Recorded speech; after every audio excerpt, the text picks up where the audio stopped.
안녕하십니까. 한일세무TV 전대익 세무사입니다.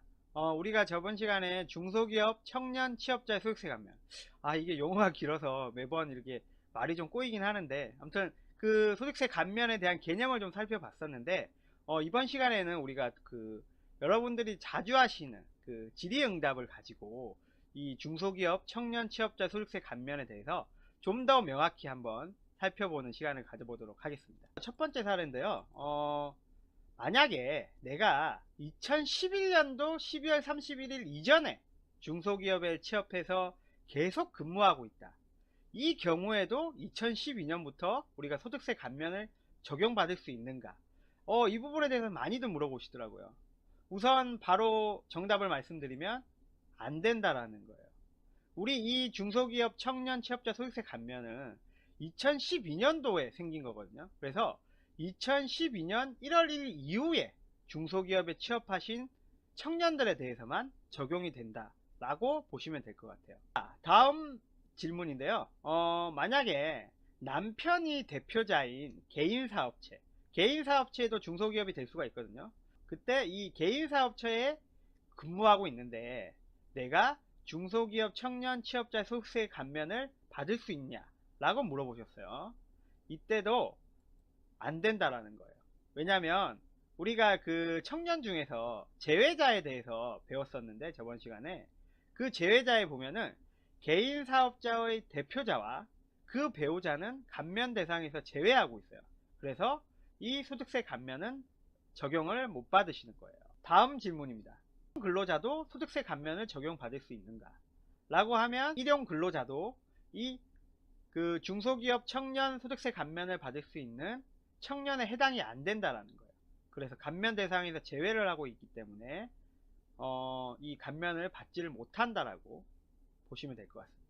다음은 이제 병역을 이행한 청년 취업자가 군 복무 기간을 연령에서 차감을 할 수 있냐 라고 질문을 하셨는데 당연히 저번 시간에도 배웠죠. 우리가 이 군 복무 기간을 연령 계산할 때 우리가 지금 34세잖아요. 그래서 34세 계산할 때 이 군 복무 기간은 여러분들이 차감해서 계산을 해야 된다라는 거예요. 그래서 근로계약 체결일 현재 이 군 복무 기간을 빼고 내가 만 34세가 넘는지 안 넘는지를 판단을 하시면 될 것 같습니다. 뭐 이때는 당연히 여러분들 군 복무 기간을 증명하기 위해서는 병적 증명서 같은 거를 회사 측에 제출을 하셔야겠죠. 자, 그리고 다음 질문인데요. 만약에 감면을 적용받던 청년이 다른 중소기업으로 이직을 했어요. 이 경우에 이직 당시 만 34세 이하의 연령 요건을 충족해야 되는지 이걸 물어보셨는데 우리가 중요한 건 뭐냐면 이직 당시의 연령은 상관이 없어요. 우리는 감면받은 최초 취업일로부터 3년이냐 5년이냐를 따지는 거지 이직 시 연령 요건은 전혀 고려 대상이 아니라는 거죠. 다음 질문은 중소기업 기본법 제2조에 따른 중소기업에 내가 취업을 했다 라고 하면 모두 감면이 가능한가 라고 물어봤는데 우리가 그 중소기업에 해당이 되려고 하면 두 가지 요건을 충족을 해야 된다라고 했어요. 그 첫 번째 요건이 중소기업 기본법 제2조에 따른 중소기업이어야 되고 또 한 가지 요건이 뭐냐면 조세특례제한법 시행령 제27조 3항에 열거하는 업종을 그 중소기업이 주된 사업으로 영위하는 경우에만 감면을 받으실 수가 있다라고 했어요. 다음 질문은 비영리법인이에요. 비영리법인인데 그러니까 중소기업 기본법 기준에 충족한 비영리법인에 여러분들이 취업한 경우 과연 감면을 적용받을 수 있을까? 사실 비영리법인은 중소기업 기본법에 의하면 중소기업이 아니에요. 근데 중소기업 기본법 제2조에 따른 중소기업 기준이 있을 거잖아요. 거기에 만약에 이 비영리 법인이 충족을 한다. 중소기업은 아니지만 그리고 조특법 제27조 3항에 해당하는 사업을 주된 사업으로 만약에 영위를 하는 그런 비영리 법인이라고 하면 그 감면을 받으실 수 있다라는 내용. 물론 여기에 해당되는지는 여러분들이 회사 쪽에 정확히 물어보시는 게 제일 정확하다고 보실 수 있을 것 같습니다. 다음 질문은 이것도 이제 여러분들이 많이 물어보시는 건데 그러면 내가 생애 최초로 중소기업에 취업한 경우에만 감면 적용이 가능한가, 이걸 많이 물어보시는데 그건 아니라는 거예요. 그러니까 생애 최초 취업이 필요 요건은 아니에요. 그래서 내가 2012년 1월 1일 이후 중소기업에 근로계약 체결을 했다 라고 하고, 거기에 내가 연령 요건이 충족을 된다 라고 하시면, 그리고 물론 이 회사도 그 중소기업 요건에 해당이 돼야겠죠. 그 경우에는 감면이 가능하다는 거예요. 뭐 취업을 해도 되고 또 재취업을 해도 되고. 예, 그래서 생애 최초 취업이 필요 요건은 아니다라는 거, 그걸 알아두시면 될 것 같습니다. 다음 질문은, 만약에 내가 이전 회사에서 감면 신청을 해서 감면을 받아왔어요. 그러고 나서 이제 이직을 하는 거예요. 이때는 감면 기간이 어떻게 되냐. 그래서 이직을 하는 경우도 이제 중소기업에 취업을 한 경우라고 볼 거예요. 자, 이때도 어떻게 되냐면, 우리가 이직하는 그때 시점으로 보는 게 아니라 감면 받은 최초 취업일, 그래서 이전 회사에서 감면 신청한 그 최초 취업일로부터 기간이 중단 없이 계산이 된다라는 거예요. 자, 다음 질문은 반대의 경우인데, 만약에 내가 이전 회사에 감면 신청을 안 했어요. 그리고 내가 중소기업에 취업해서 이직을 하는 경우 감면 기간은 어떻게 되는지 한번 볼게요. 이때는 앞의 경우와 좀 다른데, 이때는 최초 감면 신청한 회사의 취업일부터 계산을 하는 거예요. 왜냐하면 이전에 내가 감면을 안 받았기 때문에. 따라서 이직 후에 재취업한 중소기업에 처음 감면 신청서를 내가 제출을 했다라고 하면, 그 재취업한 회사의 취업일부터 5년 동안 감면이 적용이 된다라고 보시면 될 것 같습니다. 이러한 경우가 있을 수가 있죠. 다음 질문은, 이제 중소기업에 내가 취업을 했는데 감면 신청서를 기한 내에 제출을 하지 못했어요. 그럼 지금 신청하더라도 감면을 받을 수 있나? 이런 경우가 많이 있을 수가 있죠. 내가 몰라가지고 감면 신청을 안 했는데 내가 나중에 알아보니까 감면에 해당이 되는 거예요.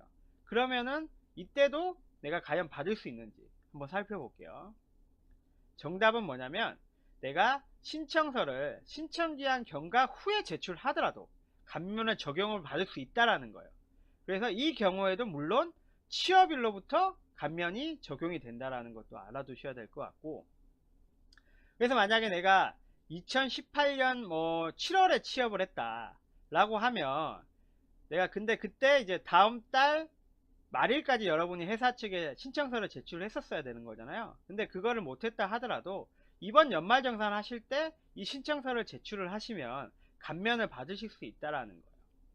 그리고 또 이러한 경우가 있을 수가 있죠. 만약에 내가 이전 연도부터 감면을 받는 대상이 됐었는데 그때 그걸 몰라가지고 신청서를 제출을 못했어요.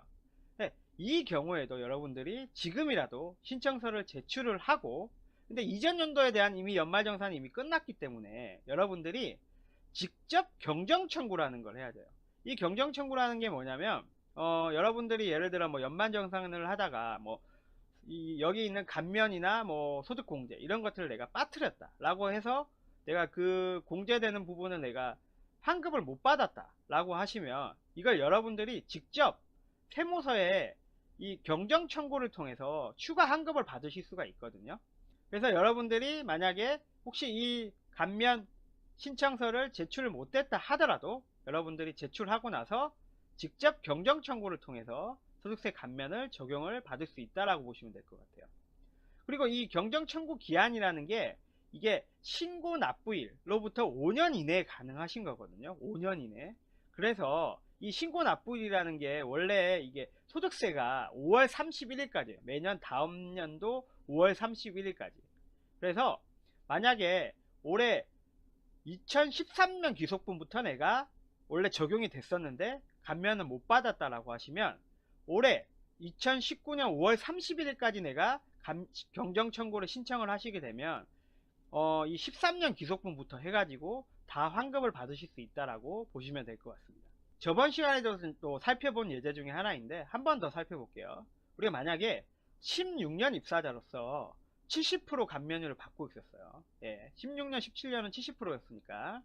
근데 이 청년이 18년 근로소득에 대해서는 감면이 어떻게 되는지 한번 살펴볼게요. 자, 올해 그 5년으로 늘어나고 90% 감면율이 늘어났잖아요. 이거는 우리가 18년 기속소득분부터 적용이 되는 부분이기 때문에 취업 시 감면율과 상관없이, 그러니까 70% 감면 받던 거야 상관없이 18년 기속분에 대해서는 무조건 150만원 한도로 해서 90%의 감면율을 적용받으실 수 있다라고 보시면 되세요.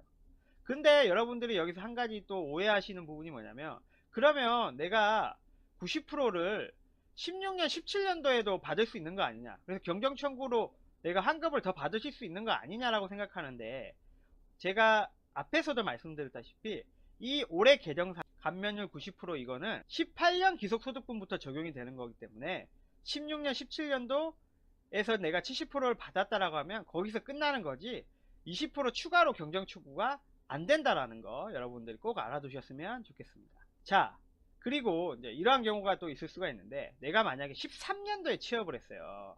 그러면 이제 이 당시에 취업을 했을 경우에는 3년간 소득세 감면을 받았거든요. 그러면 이미 3년이 지났으니까 감면이 종료가 됐어요. 근데 이 청년의 경우에도 18년에 감면이 가능한가 라고 하면 가능하다는 거예요. 왜 그러냐, 우리가 그 올해 개정된 세법은 중소기업에 취업한 지 5년이 경과하지 아니한 청년에 대해서 18년 기속소득분에 대해서 감면을 적용받을 수 있는 거거든요. 취업일로부터 5년이 되는 그 한 6개월에 대한 18년 7월부터 18년 12월에 대한 그 소득에 대해서 감면을 받으실 수 있다라는 거예요. 다음 사례는 13년에서 17년 당시 내가 30세에서 34세로 연령 요건이 안 됐어요. 왜? 그 당시에는 우리가 29세 이하였으니까. 근데 이 청년이 18년도 기속소득세 감면 적용이 가능한가라고 물어봤어요. 이때도 우리가 중소기업 취업한 지 5년이 경과하지 아니한 청년의 18년 기속소득분에 대해서는 우리가 감면을 받으실 수가 있는 거거든요. 그래서 취업일로부터 5년이 되는 날이 속하는 달까지 발생한 18년도 소득은 감면 대상에 해당된다라고 보시면 되세요. 자, 그럼 사례를 하나 보면, 만약에 13년 7월 10일에 입사한 33세의 청년이 있어요. 이 33세의 청년 같은 경우는 우선 3년 동안이니까 16년 7월 31일까지 감면 요건이 충족이 안 돼요. 왜냐하면 이 당시에는 29세 이하였기 때문에 33세니까 안 되는 거죠. 그리고 이 16년 8월 1일부터 17년 12월 31일까지는 3년이라는 그 요건에 지나간 부분이기 때문에 감면 요건에 해당이 안 돼요. 해당이 안 돼요. 근데 그리고 취업일로부터 5년 이내에 해당되는 18년 기속분에 대한 소득에 대해서는 150만원 한도로 감면율 90%를 적용을 받을 수가 있는 거니까 이 18년 7개월 동안의 이 소득에 대해서는 감면을 받으실 수 있다라고 보시면 될 것 같습니다. 자, 마지막 사례인데요. 만약에 감면 대상 기간 증가, 그러니까 3년에서 5년으로 증가했죠. 그래서 18년도 기속분에 대한 소득에 대해서 감면 요건이 추가로 충족된 기존 감면 신청자, 그래서 이미 감면 신청해서 받고 있었던 사람이에요. 근데 이때 감면 신청을 새로 해야 하는지, 거기에 대한 질문인데, 새로 이행을 하셔야 돼요. 그래서 내가 법 개정 전에 이미 감면 신청을 했다 하더라도 내가 추가 기간에 대해서 감면 대상을 적용받으려고 하면 감면 신청서를 회사 쪽에 또 새로 작성해서 제출을 하셔야 된다라고 보시면 될 것 같습니다. 이렇게 제가 그 중소기업 청년 취업자 소득세 감면에 대해서 한번 살펴봤는데요. 사실 이게 그 개정이 되고 나서 많은 분들이 이게 이 개념과 그리고 이 기간에 따라 내가 과연 해당이 되는지 안 되는지 많이들 헷갈리시고 막 어려워 하셨거든요.